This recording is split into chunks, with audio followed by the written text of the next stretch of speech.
পর্দায় এক দীর্ঘ পথ পেরিয়ে হাজার পর্বে পা রাখল দিদি নাম্বার ওয়ান। বাংলায় ঘরে ঘরে জনপ্রিয় এই গেম শো। সাফল্যের সফরের স্মৃতিচারণে কি বললেন রচনা ব্যানার্জি? না দেখো, 13 বছর পার করার পেছনে ইউএসপি হচ্ছে আমার দিদিরা। অ্যাবসলিউটলি 1 to 100 হচ্ছে দিদিরা, যে তাদের এত এনার্জি, তাদের ভালোবাসার জায়গা হচ্ছে দিদি নাম্বার ওয়ানের মঞ্চ, এবং তারা ভালোবেসে এই জায়গায় আসতে চায় বলেই কিন্তু আমরা এতটা পথ অতিক্রম করতে পারছি। এটা শুধু আমার ইচ্ছে বা আমার টিমের ইচ্ছে হলেই হবে না। আমার পশ্চিমবাংলার দিদিরা আসতে চান, তারা ভালোবাসেন এই শোটাকে, তারা দেখেন। প্রতিটি বাচ্চা থেকে মানে 3-4 বছরের বাচ্চারাও যখন খেলতে আসে তারা বলে আমরা দিদি নাম্বার ওয়ান দেখি। একজন 80 বছরের বৃদ্ধাও তিনি বলেন আমরা দিদি নাম্বার ওয়ান না দেখলে রাত্রে আমি ঘুমোই না। তো এই যে স্প্যানটা মানে 3 থেকে 80, তাদের ভালোবাসা আছে বলে হয়তো আমরা আরো চার্জড আপ হই এবং এনার্জি নিয়ে কাজ করতে পারি। 13 বছর ধরে এই শোয়ের সঙ্গে জুড়ে রচনা ব্যানার্জি এত বছরের অভিজ্ঞতা ভাগ করে নিলেন আমাদের সঙ্গে। আমি না এই শোটার জন্য কোনো রকম প্রস্তুতি নিয়ে কোনোদিনও শুরু করিনি, আজও নিই না। কারণ এই শোটা এমন একটা শো, এটা তো কোনো প্রথাগতভাবে মানে তোমার পাঠ মুখস্থ করা অভিনয় নয়। এটা এখানে অভিনয় করাই হয় না, এখানে কেউ অভিনয় করে না, এখানে সবটাই ন্যাচারাল। কারণ কোন দিদি আসবে, কি কথা বলবে আমরা কেউ জানি না। তো যখন আমি গিয়ে মঞ্চে দাঁড়াই তখন প্রথম দেখতে পাই সেই 4 জন দিদিকে। তো সেই জন্য আমি কোনো প্রিপারেশন নিয়ে আসি না, এটাই শুধু ভাবি যে যেন ঠিকঠাকভাবে আজকে কাজটা হয়ে যায়। দীর্ঘ 13 বছরে 20,000-এরও ওপর দিদিরা এসেছেন এই মঞ্চে। এ বিষয়ে কি বললেন রচনা ব্যানার্জি?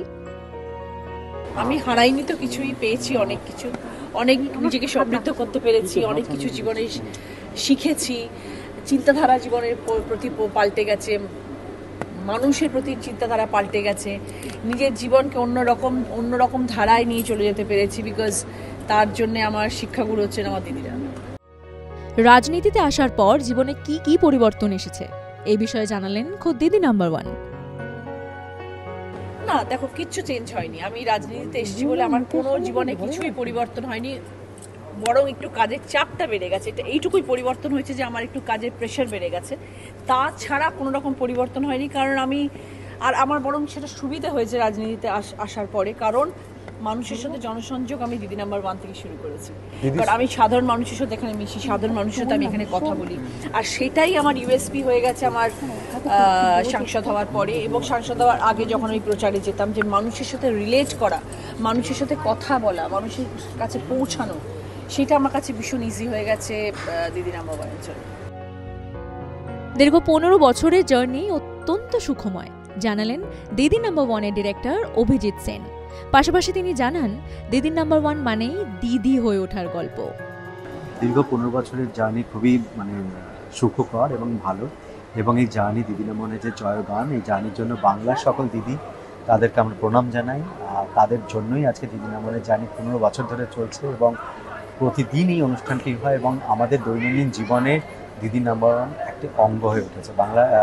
বাংলার প্রত্যেক দিদি মায়েরা আছে যারা এই মঞ্চে আসে, তাদের ঘটনাগুলো তুলে ধরে, তাদের জীবনের ঘটনা তুলে ধরে এবং গল্প আমরা শুনি। মন খুলে কথা বলার এমন একটি শো যেটা আমার মনে হয় সারা ভারতবর্ষে দিদি নাম্বার ওয়ানই রয়েছে, এবং বিগত 15 বছর ধরে আমরা এই অনুষ্ঠানটি করে চলেছি। এবং আমি টিমের প্রত্যেক মেম্বারকে, রচনা ব্যানার্জিকে এবং ওই অনুষ্ঠানের সাথে যারা যুক্ত তাদের সবাইকে ধন্যবাদ জানাতে চাই। কারণ দিদি নাম্বার ওয়ান হচ্ছে দিদি হয়ে ওঠার গল্প।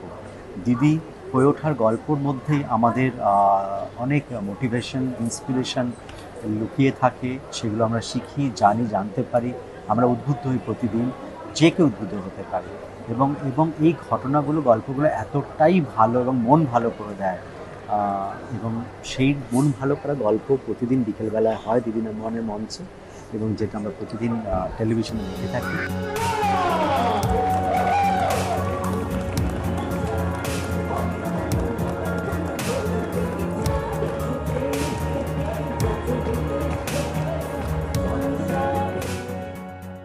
ঋত্বিক দেবনাথের রিপোর্ট, জি 24 ঘন্টা ডিজিটাল।